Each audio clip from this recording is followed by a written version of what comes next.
저와 여러분은 하나님의 선택받은 백성이요, 주의 자녀가 됩니다. 그리고 믿음으로 사는 자들에게 하나님 나라를 꿈꾸는 비전을 심어주셨습니다.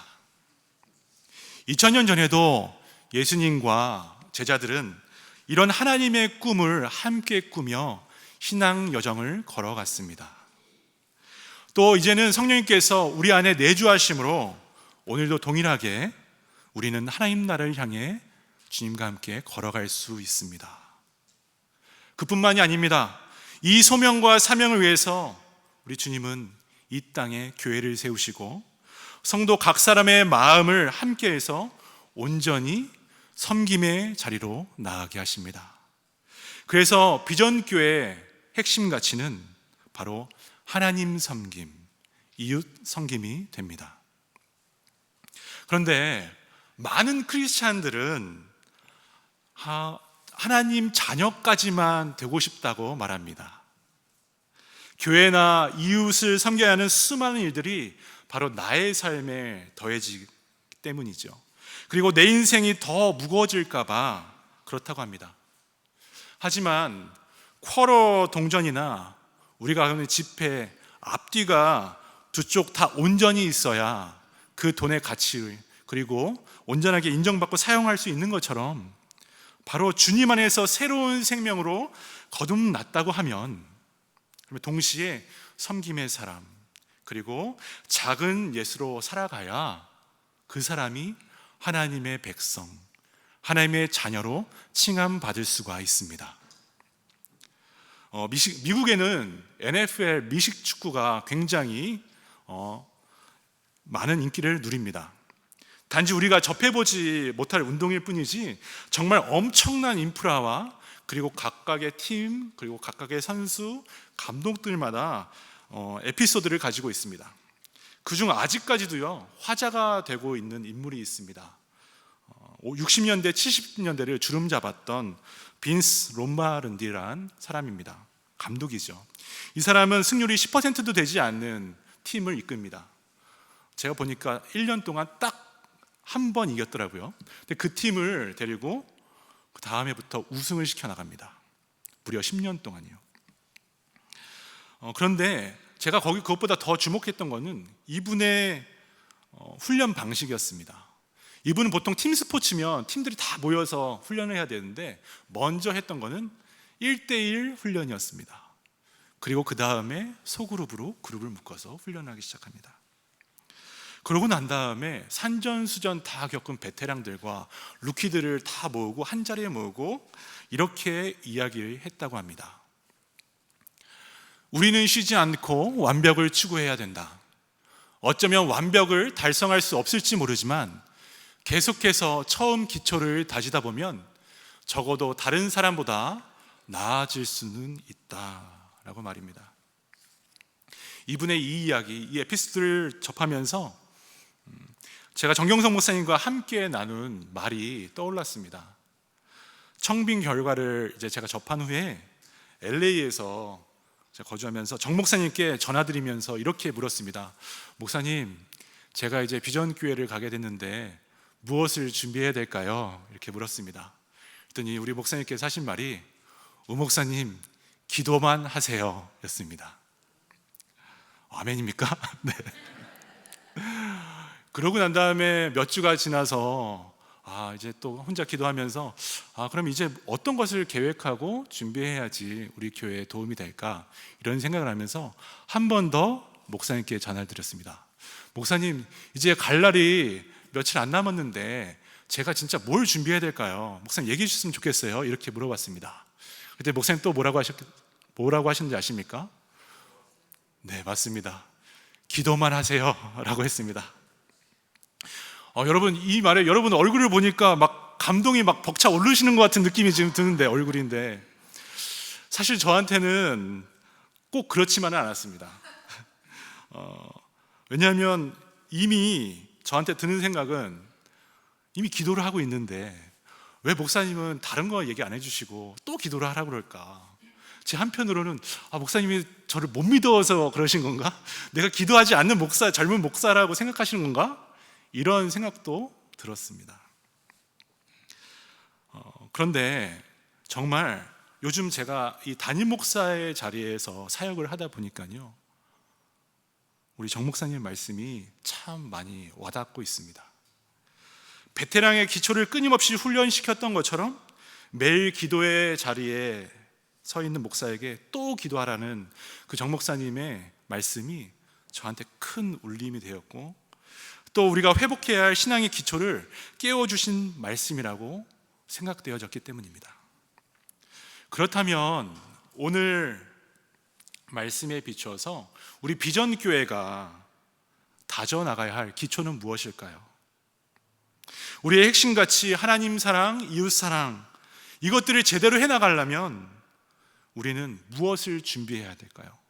어떤 것들을 계속해서 쌓아가야 할까요? 어떻게 기본으로 돌아가야 될까요? 그것은 바로 더 밑으로, 더 낮아짐으로 그 기초적 훈련을 계속해서 해나가야 된다는 것입니다. 그리고 바로 섬김의 사람이 다 되어야 합니다. 헨리 나우엔이라는 기독교 영성가가 있습니다. 이 사람은 이 세상을 바라보고 사람들을 바라보면서 두 가지 삶의 방향성이 있다고 했습니다. 첫 번째는 위로 계속 올라가려고 하는 상향성입니다. 상향성의 삶, 영어로 하면 upward mobility입니다. 우리가 살아가는 이 세상이 추구하는 삶의 모습이죠. 모두가 성공이라는 목적을 향해 사다리를 타고 끊임없이 올라가려 합니다. 이 방향에서 볼 때에 위대함이란 일반적으로 타인을 지배하고 명령을 내릴 수 있는 위치에 있는 사람을 말합니다. 자신의 말 한마디로 모든 것들이 다 움직여지고, 그리고 손만 척 올리면 그 밑에서 알아서 착착착착 일이 진행되는 것, 이것이라 생각하고 인생의 끝은 그래서 성공 아니면 실패라고 규정을 지어버립니다. 그런데 그와 반대되는 삶도 있습니다. 바로 두 번째 방향성은 하향성의 삶입니다. Downward mobility입니다. 앞에서 말한 삶과 정반대로 예수님이 말씀하시는 삶의 방향성입니다. 예수님은 세상과 다르게 하향성의 삶, 점점 낮아지는 길을 걷고 계셨습니다. 그래서 사도 바울은 빌립보서 2장 6절에서 8절까지 이렇게 증거하는 것입니다. 우리 함께 읽겠습니다. 시작. 그는 근본 하나님의 본체시나 하나님과 동등됨을 취할 것으로 여기지 아니하시고 오히려 자기를 비워 종의 형체를 가지사 사람들과 같이 되셨고 사람의 모양으로 나타나사 자기를 낮추시고 죽기까지 복종하셨으니 곧 십자가에 죽으심이라. 아멘. 예수님은 온 우주의 왕 되십니다. 하지만 높아지는 삶과 평탄한 길을 다 거절하시고, 그리고 더 밑으로 더 낮은 곳으로 계속 향하는 십자가의 삶, 그리고 하향성의 삶을 사셨습니다. 그 길은 좁은 길이고, 그리고 십자가가 있는 길이었습니다. 그렇다면 모든 것의 왕 되신 예수님이 그랬다면 그분이 나의 삶의 주인이라고 고백하는 우리들은 어떻게 해야겠습니까? 믿고 따르는 성도들과 우리 비전교회는 과연 어떻게 해야 하겠습니까? 오늘날 세상으로부터 오히려 교회는 위기다, 그리고 더 이상 사랑도 없고 은혜도 없이 타락했다라고 듣고 있습니다. 이런 혼미한 환경 속에 성도와 교회가 회복해야 할 것이 무엇이겠습니까? 어떤 기본으로, 어떤 기초로 다시 돌아가야겠습니까?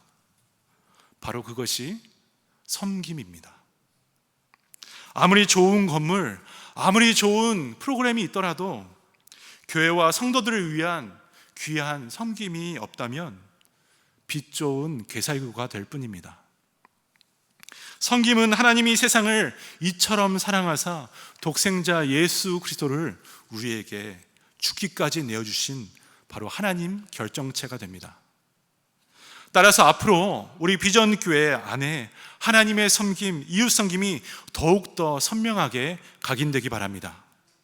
그리고 우리 모두가 섬김의 사람이 되어야 할 줄 믿습니다. 하지만 우리가 이러한 것들을 잘 알고 있어도요, 섬김의 길을 가기란 결코 쉽지가 않습니다. 왜냐하면 섬김의 길을 가로막는 장애물, 이 상향성의 가치들이 여전히 우리 가운데 존재하기 때문입니다. 첫 번째 장애물, 그래서 생각해 보았습니다. 무엇일까? 첫 번째는 아까 말씀드린 것처럼 성공주의입니다. 성공주의. 모든 것이 경쟁이고 승부는 반드시 내가 이겨야 한다는 것입니다. 많은 사람들이 인생을 이렇게 표현합니다. 인생은 승부야. 그러므로 반드시 다른 사람이 아닌, 옆에 있는 사람이 아닌 내가 이겨야 돼. 그래서 이기기 위해서 나는 수단 방법을 안 가릴 거야 라고 말입니다. 여러분, 탁구 좋아하시죠? 그리고 테니스도 많이 좋아하시죠? 이런 경기들을 하다 보면 저 게임을 딱 시작하면 첫 번째 해야 되는 것이 있습니다. 바로 서브입니다. 서브. 공격하는 쪽이 상대편 코트에 공을 넣어서 상대방이 받아치게 하는 것입니다. 단어로만 보면 서브가 서비스에서 나온 말입니다. 곧 섬긴다는 뜻입니다. 그런데 이것이 성공과 함께 묶이니까 상대가 공을 받기 힘들도록 교묘하게 서브를 합니다. 테니스는 어떻습니까? 프로 선수들은 약 200km가 넘는 속도로 강하게 서브를 합니다. 상대 선수가 라켓을 대지 못할 정도로 심차게 서브를 합니다. 근데 이런 서브를 통해서 득점하는 말을 서브 에이스라고 합니다. 1등 서비스라고 하는 것이죠. 이처럼 상대가 치지도 못하게 하는 서브가 왜 1등 서비스가 되어야 할까요? 공 하나가 바로 성공주의에 묶여 있기 때문입니다. 또 섬김을 방해하는 것 생각해 보았습니다. 두 번째는 물질 만능주의가 아닐까 생각합니다. 기업은 고객을 섬긴다고 합니다. 그렇죠? 맞는 말입니다. 하지만 그런데 고객을 섬긴다고 하면서 기업들은 끊임없이 연구하는 것은 어떻게 하면 고객의 지갑에서 돈을 꺼낼까입니다. 이것이 그들의 섬김의 목표라고 할 수가 있습니다. 섬기는 기업이라는 캐치플레이는 많이 보셨을 것입니다. 그런데 이걸 다 내놓은 것도 결국에는 고객의 마음을 기쁘게 해서 돈 버는 방법을 찾아냈기 때문에 이렇게 만드는 것이죠. 그래놓고 무료로 운영되던 서비스가 조금 있으면 이제 유료로 다 전환되는 것을 우리는 봅니다. 이것이 물질주의의 서비스 개념입니다. 때로는 육체적인 즐거움을 위한 산업을 서비스 산업이라고도 합니다. 그런데 그렇게 부르면서 사람들의 영혼과 돈과 맞바꾸려 하고 있습니다. 이 모두는 섬기는 일과 물질이 맞물려서 지금 돌아가고 있기 때문입니다. 사실 예수님 제자들도 3년이라는 세월을 예수님과 함께 동거동락했지만 섬김에 대해서 제대로 깨닫지는 못하고 있었습니다. 종국에는 세상에서 자기들이 높아지고 그리고 왕 대신 예수님과 함께 하나님 나라의 권세를 갖는 것, 내가 파워를 갖길 원하는 바로 상향성의 삶을 꿈꾸며 주님 옆을 지키고 있었던 것입니다. 눈앞에서 예수님께서 실시간으로 하향성의 삶 그리고 십자가의 길에 대해서 계속해서 얘기하고 있는데, 그래서 온 힘을 쏟으면서 그야말로 제자 훈련을 하고 계시는데 제자들은 예수님 오늘따라 이상한 말씀하시네 라면서 자기들의 귀를 스스로 닫아버립니다. 오히려 나중에 도래할 영광의 나라에서 누가 더 큰 자가 되는지, 누가 더 맨 앞에 자기 이름이 나설 것인지를 싸움하며 자기들끼리 딴소리를 하기 시작합니다. 그래서 섬김을 막는 세 번째는 바로 자기중심성이라고 합니다. 자기중심성. 이래서 제자들에게는 예수님의 말씀이 세세하게 들려오지 못합니다. 물론 제자들은 예수님을 따를 때 고기 잡는 배도 포기했고요, 그리고 예수님을 따르러 나간다고 가족도 다 포기하고 모든 것을 버렸습니다. 하지만 언젠가 예수님이 왕 되시면, 예수님이 모든 세계의 왕이 되시면 그 중심에 내가 있을 거야 라는 자기 욕심이 있었습니다. 우리는 어떻습니까? 우리는 무엇인가를 주님의 이름으로 시작합니다.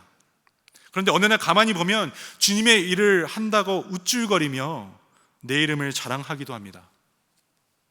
처음에는 분명 주님을 높이려고 했는데 어느 순간부터 내 이름이 드러나지 않으면 화가 나는 것도 우리는 아마 경험을 해보셨을 것입니다. 내가 더 큰지 아니면 내가 더 큰지 한번 해보자는 마음이 우리에게 여전히 있다면 어쩌면 세상의 가치관, 장애물들로 인해서 오늘 나에게 흐르고 있는 예수님의 십자가의 사랑과 그리고 하나님 자녀된 은혜가 가로막혀 있을 수 있다는 것입니다. 그래서 우리는 늘 영적으로 깨어 있어야 합니다. 그래서 늘 예수님의 말씀을 내 주위에 붙들고 있어야 합니다. 그리고 삶 속에 받은 하나님의 사랑과 은혜만을 선포하고 지금 말했던 그런 장애물들, 세상의 장애물들을 다 뛰어넘고 교회와 이웃들에게 선한 섬김으로 그리고 영향력을 나누는 섬김의 사람 되어야 합니다. 그렇다면 이렇게 섬김의 사람은 어떤 특징들을 가지고 살아야 할까요? 바로 섬김의 사람은 먼저는 상향성의 인생길에서 예수님을 만나서 하향성의 인생길로 방향을 틀어야 합니다. 내 주위 사람들보다 더 낮은 곳으로 스스로를 걸어가는 것입니다. 예수님께서 말씀해 주시고 그리고 직접 보여주신 사랑의 길, 점점 낮아지는 삶으로 걸어갈 때만이 바로 하늘나라 새로운 삶이 열리기 때문입니다. 보십시오. 주님은 이런 세상의 편견과 욕망의 장애물들을 넘어서지 못한 자신의 위신을 위해 다투고 있는 제자들에게 오늘 다시 한번 섬김의 사람들이 가야 할 방향은 사람들의 맨 앞이 아니라 맨 뒤의 자리라고 분명하게 말씀해 주고 계십니다. 35절 말씀입니다. 제가 읽겠습니다. 예수께서 앉으사 12 제자를 불러서 이르시되 누구든지 첫째가 되고자 하면 뭇사람의 끝이 되며 뭇사람을 섬기는 자가 되어야 하리라 하시고, 주님의 말씀 매우 역설적인 말씀입니다. 첫째가 되려면 그를 제외한 모든 사람은 꼴찌가 되어야 한답니다. 세상의 가치와 정반대로 맨 끝에 서 있어야 한답니다. 영어 성경을 제가 찾아보니까 servant of all이라고 되어 있습니다. 모든 자의 종 되는 것, 그 사람이 바로 섬김의 사람이라고 주님은 말씀하고 계십니다. 이 말씀은 사회 경쟁에서 뒤처진 사람이 자동적으로 맨 뒤에 앉아도 된다는 말이 아닙니다.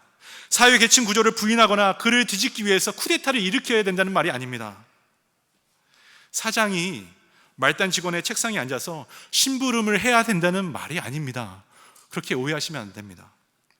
모든 것의 주인 되신 하나님께서 바로 나에게 맡겨주신 권위를 가지고 그 권위를 말씀대로 순종하며 관리하되 묵묵히 조용히 섬기는 것을 주님은 섬기는 자라고 말씀하신 것입니다.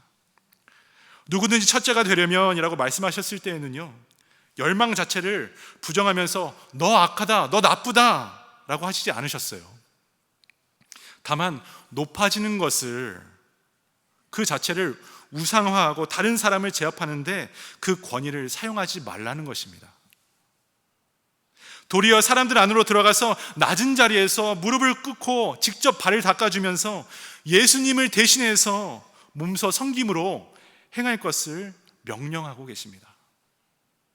여러분, 성품이 좋아서 남을 섬길 수 있는 것이 아닙니다. 하나님이 내게 보여주신 십자가의 길로 내 인생길을 방향을 틀어야지만 남편으로서, 아내로서, 그리고 직장인으로서, 기업인으로서, 전문가로서 섬김을 다할 수가 있습니다. 또 주님의 몸된 교회를 위해서 섬김의 역사를 써 내려갈 수가 있는 것입니다. 또 섬기는 사람은요, 함께 서 있는 옆에 있는 다른 사람에게 힘을 불어넣어 줍니다. 35절 우리가 읽었죠. 무사람의 끝에 있다는 것은 어떤 의미입니까? 내가 아닌 내 옆에 다른 사람이 나 때문에 높아진다는 사실입니다. 예수님께서 그러하셨습니다. 예수님은 자신이 곧 하나님이시지만 이 땅에서 가장 가난한 자가 되셔서 모든 사람을 부욕해 하셨습니다. 억울하게 고난받은 자에게 위로자가 되셔 주셨습니다. 그리고 실패하고 가난하고 절망 속에 빠질지언정 삶을 포기하지 않고 다시 새롭게 시작할 수 있도록 예수님은 우리를 위해서 가장 낮은 자리에서 십자가를 지어 주셨습니다. 또 부활하심으로 믿는 자들에게 구원, 새 생명을 주셨습니다. 이처럼 섬기는 사람은 힘 없고 약한 사람들에게 용기를 북돋아 줘야 하고 내 옆에 있는 사람들이 더 잘할 수 있는 환경을 만들어 줘야 합니다. 그래서 그 사람이 신명나게 해야 합니다. 섬기는 마음이 있는 자리에 사람들이 모여들게 되어 있습니다. 그런 사람이 옆에 있으면 기분이 좋게 되기 때문이죠. 그리고 또 일이 잘 되고 밝은 미래가 그려지기 때문입니다. 섬김을 다해 우리가 하나님의 꿈을 이루어드리고 이웃들의 마음을 시원케 하는 우리 2024년 비전교회가 되면 참 좋겠습니다. 마지막, 섬김의 사람은 세상에서 하찮게 여기는 사람들까지도 영접하고 섬긴다는 특징을 갖습니다. 예수님도 예수님 이름으로 어린 아이 하나를 영접하면 곧 주님을 영접하는 것이라고 했고요, 누구든지 주님을 영접하면 주님을 보내신 하나님을 영접하는 것이라고 오늘 말씀하고 계십니다. 어른들과 달리 우리 어린 아이들은 권세를 가지고 다른 사람을 지배하지 않습니다. 우리의 자녀들은 다른 사람을 차별하거나 계산적으로 친구들을 사귀지 않습니다. 순수하게 모두가 함께 친구로서 살아갑니다. 이처럼 예수님은 대가를 지급할 수 없는 사람들에게 이것저것 재지 않고 차별 없이 섬기라고 말씀하고 계십니다. 상향성을 추구하는 세상은 대가를 지급할 수 없는 사람들에게는 아무것도 주지 않습니다. 그러나 낮아지는 사양성을 삶을 살아갈 때, 그 길을 걸어갈 때 십자가의 온전한 은혜가 10년 가운데 회복되고 삶의 절벽에 소외된 사람들이 그제서야 눈에 들어오게 됩니다. 이웃에 있는 연약한 사람에게 손 한 번 내밀어 주는 것, 그리고 경제적으로 어려운 이웃에게 사랑을 전달해 주는 섬김이 바로 주님을 높이는 섬김입니다. 어떻게 하면 하나님을 섬겨서 내 인생이 행복하게 될까? 어떻게 하면 이웃을 섬겨서 은혜의 인생을 살아갈 수 있을까? 이런 마음으로 고민을 하셔야 합니다. 정말 올 한 해는요, 이런 마음 가진 우리가 되길 원합니다. 그리고 주의 몸된 교회 지체로서 정말 섬기는 자리로 나아가는 저희가 되길 원합니다. 그래서 여러분들의 섬김이 여러분들 옆에 있는 사람 흥을 돋고, 그리고 옆에 계신 분들의 정말 신명나게 사역할 수 있도록 도와주는 그런 사역 감당하시길 다시 한번 주님의 이름으로 축원합니다. 말씀을 맺겠습니다. 주님이 인도하시는 하향성의 삶, 섬김의 삶은 세상이 말하는 길과 전혀 방향이 다릅니다.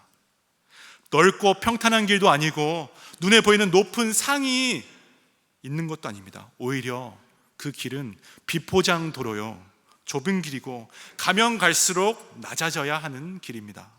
끊임없이 높아지려는 상향적인 길은 비록 당장은 좋게 보이지만 슬프게도 이 끝에는 만족이란 게 없습니다. 자기 안에 자기가 주인 되어 있기 때문입니다. 세상은 칭찬을 들으면 들을수록 마음속에 두려움이 생기지 않도록 더 크고 더 많은 칭찬을 갈급합니다. 하지만 타인으로부터 인정받는 것에 대한 갈망은 마치 밑 빠진 독과 같습니다. 그러기에 세상에서 결코 채울 수가 없어요. 한 번 채워도 또 빠져나가고 또 빠져나가고 또 빠져나가고. 그런데 반대로 주님께서 걸어가신 그 낮은 자리, 주님께서 먼저 가신 그 낮은 길에는 무겁고 때로는 힘겨운 십자가가 놓여 있겠지만, 그래서 세상에 봤을 땐 저 길은 좌절의 길이야 라고 하겠지만, 그러나 예수님께서 바로 나 대신에, 우리 대신에 십자가에 못 박혀 주심으로 내 안에 새로운 자아를 창조하셨기 때문에, 그래서 내가 사는 것이 아니라, 우리가 사는 것이 아니라 그리스도가 우리를 대신해서 사는 인생이 됩니다. 그래서 여기에 행복이 있는 것이고 여기에 참 만족이 있는 것입니다. 여러분, 세상이 말하는 가치관으로 살아가십니까? 그렇게 살지 마십시오. 그래서 우리는 믿음을 가지고 살아가는 크리스찬 성도이고 하나님의 자녀가 됩니다. 섬김에는 참 만족이 있습니다. 주님께서 나를 사랑하셨듯 어떠한 편견 없이 다른 사람을 사랑하고 함께 손잡고 갈 수 있는 귀한 삶으로 나가십시오. 그것이 바로 섬김의 삶입니다. 예수님 보여주신 섬김의 자리를 사모하십시오. 그리고 성도님들이 이런 마음으로 교회에서 또 교회 밖에서 남이 알아주지 않아도 섬김 그 자체의 기쁨으로 지금까지 애써 오셨기 때문에 지금의 비전교회가 이 자리에 있는 걸로 또 믿습니다. 오늘 비전교회 부서 및 사역 소개서를 주보에 함께 드렸습니다. 여기 자세히 읽어보실 텐데요, 읽어보시면요 10개의 부서가 있습니다. 그리고 그 산하에 참 많은 팀들이 나눠져 있습니다. 또 여기 나와 있지 않지만 우리 교회에는 권사회가 조직되어 있고요, 그리고 남성교회, 여성교회가 조직되어 있습니다. 구역이 있고 차세대 각 부서들이 있습니다. 참 많은 조직이 되어 있습니다. 그런데 그곳에